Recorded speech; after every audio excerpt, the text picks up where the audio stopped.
Hey guys, welcome back to another video here on Toned In Entertainment, where we love pop culture. Today, we wrap up the comic book series of Street Fighter Cross G.I. Joe. Now, in a previous video, I covered issues 1 through 3, and here, we're gonna finish it all off with issues 4 through 6. Now, if you missed that first video, the link is down below. Now guys, if you enjoyed the first 3 comics, there's still a lot of fun to be had here, and I think it's gonna be an awesome, satisfying conclusion. All right, well, let's kick it all off with issue number 4. There's only 4 fighters left in the tournament, and here in issue number 4, we will see Rufus battling it out against Jinx and Bison taking on Guile. As issue 4 begins, we see Rufus hanging out with his main squeeze Candy, and he's definitely rocking some interesting fighting attire. And speaking of wardrobe, his opponent Jinx will be rocking an extra layer as she's decided to go into this fight blindfolded. As the two begin to battle, for every one move that Rufus throws out, he throws out 2 lines, which makes it seem like he's more interested in talking Jinx into submission than punishing her with his fighting skills. Now, to give Rufus credit, he does manage to get in some pretty solid offense, but when he looks over and sees Candy getting her flirt on, this is just enough of a distraction for Jinx to land a few moves that will eventually lead to Rufus tapping out. Now, as the Bison dolls prepare Bison for his next match, Cammy and Chun-Li have returned from the hospital. Bison goes on to tell Cammy if she could keep her jealousy in check, he could find a place for her. Cammy vows revenge, but Bison tells her that she had her chance and she failed. Cammy does admit that while she might have failed, Guile will not. Now, before the bell even rings, Guile shows no hesitation in getting the fight started with a swift kick to the jaw. Even without full psycho power at his disposal, Bison will still be a formidable foe for Guile to try and conquer. But after a few sonic booms and some clever maneuvering, it looks like Guile just could pull off this victory. Well, that is until the voice in his ear tells him to remember his orders. And as Guile has Bison in position for a winning blow, he tells Cammy that he's sorry, but to trust him. Now, as Guile unleashes a sonic hurricane, a move that would definitely defeat Bison, well, he misses. Or does he? Because it looks like he had the opportunity to take out Bison himself, but it looks like his orders were to destroy the Psycho Drive over getting the victory. After the match, Bison will have some words to Destro about how shoddy the Psycho Drive was built. And speaking of having some words, well, Cammy will not hesitate to give Guile a piece of her mind as she tells him, what were you thinking? That she's seen him hit a target 100 yards away. He had the opportunity to finish off Bison and demands to know whose side he's on. And as we head into issue number 5, there are only 2 combatants left, as it will be Jinx squaring off against Bison, and he has a few words for her as he says, little girl, you are in far over your head. And Jinx simply replies, wouldn't be the first time. As issue number 5 opens, Ryu will be getting Jinx prepared for her fight with Bison. Ryu tells her, stay calm, but Jinx tries to reassure him that she can't control it. But Ryu tells her, no, you can't, not for long at least. Try not to use it at all, only as a last resort. Now, right before this battle, Storm Shadow and Snake Eyes will approach Jinx, and this will reveal to us just how they've been working together this entire time. As Storm Shadow tells Jinx, I damaged the Psycho Drive, just as we planned. He should be weaker, more vulnerable. It's all come down to this. There are only 2 fighters left. Will it be Jinx or Bison who will come out victorious? Jinx is not going to hesitate in this fight as she immediately goes on the attack. But even without his secret weapon, Bison still has enough psycho power to bring the pain to Jinx. Bison tells Jinx that she would look good in a Shadaloo uniform and that she should just surrender as she's only delaying the inevitable. Jinx will get in a few blows, but after being smacked around, this is when her inner rage will come out as Storm Shadow asks Ryu, is this it? And he replies, yes. And what exactly is it? Well, Bison and the entire world are about to be introduced to Evil Jinx. The first words out of Bison's mouth are, it's impossible. Well, it's certainly not impossible, as Bison is not only about to get a reality check, but also the butt kicking of a lifetime from evil Jinx that will have him begging to surrender. But Jinx is having none of that, as she tells Bison, "You would ask me for mercy?" And as she nails him with a shuriken, she says, "You will find no peace, you will find no rest." And with one final blow, Jinx says, "Except in death's sweet embrace." And even in victory, evil Jinx is not finished, as she rips Bison's Psycho Drive to pieces. And as she's about to do the very same thing to Bison, that's when Ryu and Storm Shadow step in to talk her down. As the power fades and the evil leaves, Jinx collapses into the arms of Storm Shadow. So the tournament is over. We have ourselves a winner, and Bison is being handcuffed. So that should do it, right? Well, Cammy still wants answers, and that's when Guile tells her that they had to rig the tournament because they felt it was the best way to stop Bison once his Psycho Drive was put into play. Now, while Cammy is upset, there's one fighter that's even more upset, and that's Rufus, with all the word going around that these fights have been rigged.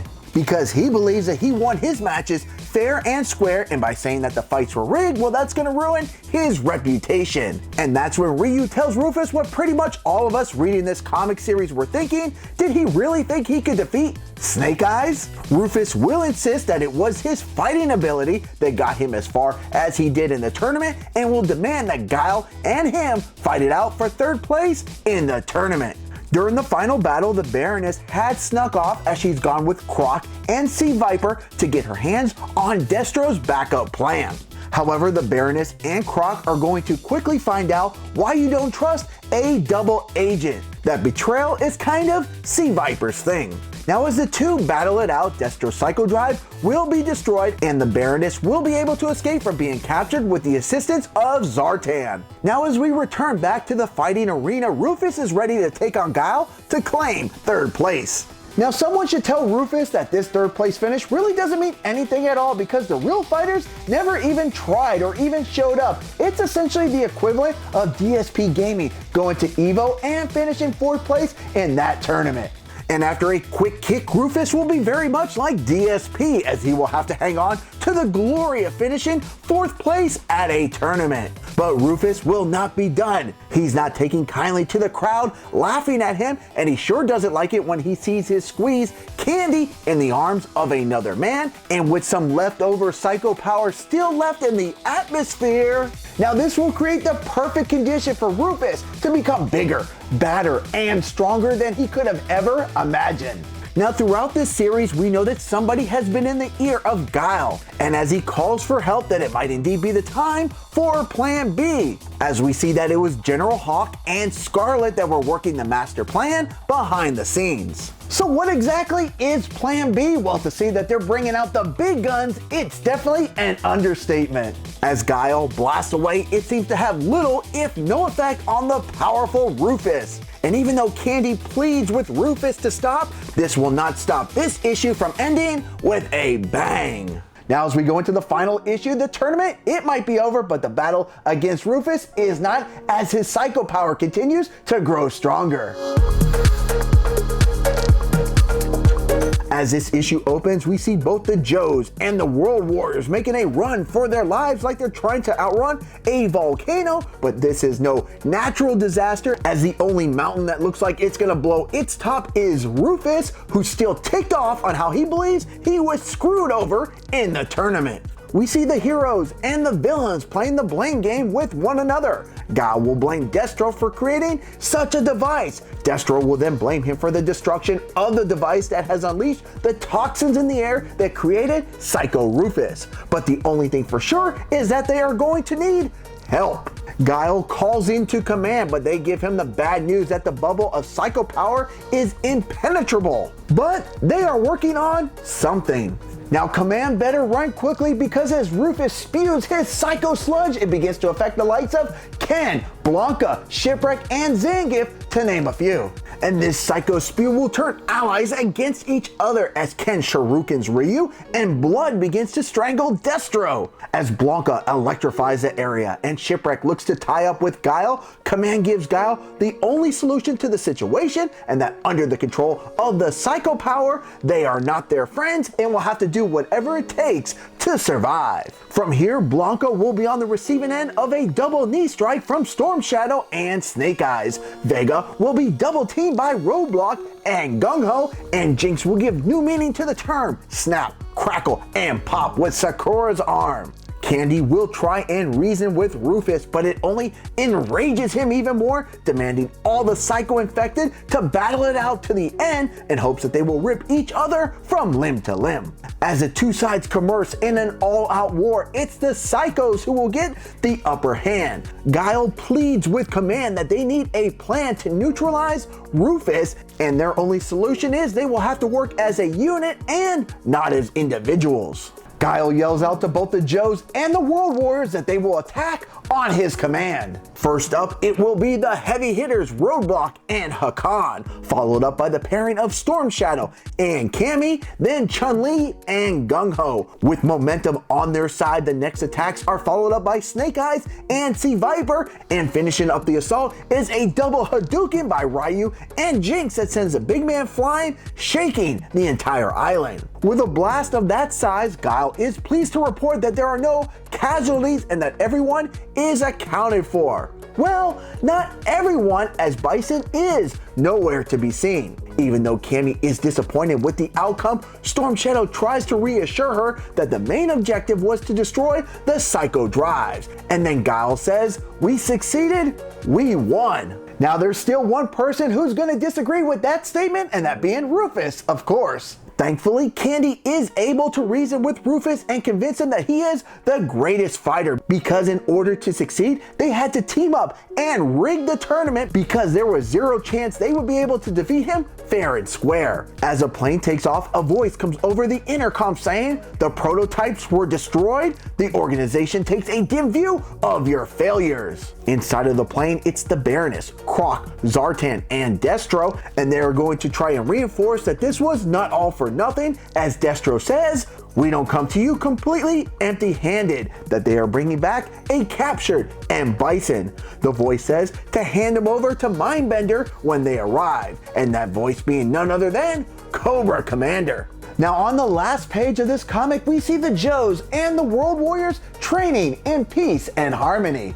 And while the tone here is more relaxed, it looks like a new challenger is ready to shake things up, with that being Akuma. Now while it does question whether this is the end, almost 5 years later after this release, there has been no follow-up, which is kind of a shame.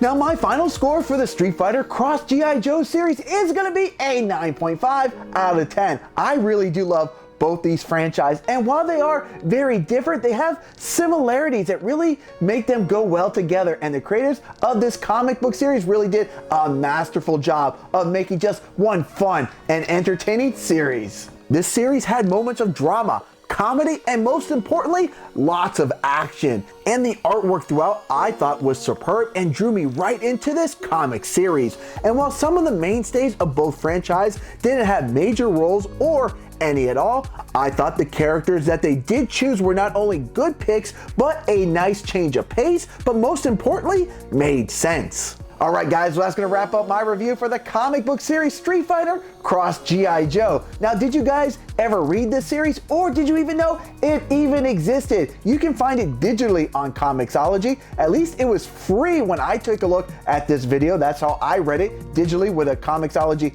membership. So go ahead and check it out. There was like a free 7-day trial in case you just wanted to check it out. So definitely go ahead, give this one a read. It's a lot of fun. And in case you guys didn't know, I reviewed the G.I. Joe animated movie and the Street Fighter 2 animated movie as well in between these two comic book review videos. So if you didn't see those movie reviews, the links to those videos are down below. Alright guys, if you like comic book reviews like this, make sure you subscribe here to Toned In Entertainment for future videos. Subscribe to the channel. Do it. Go now. Do it now.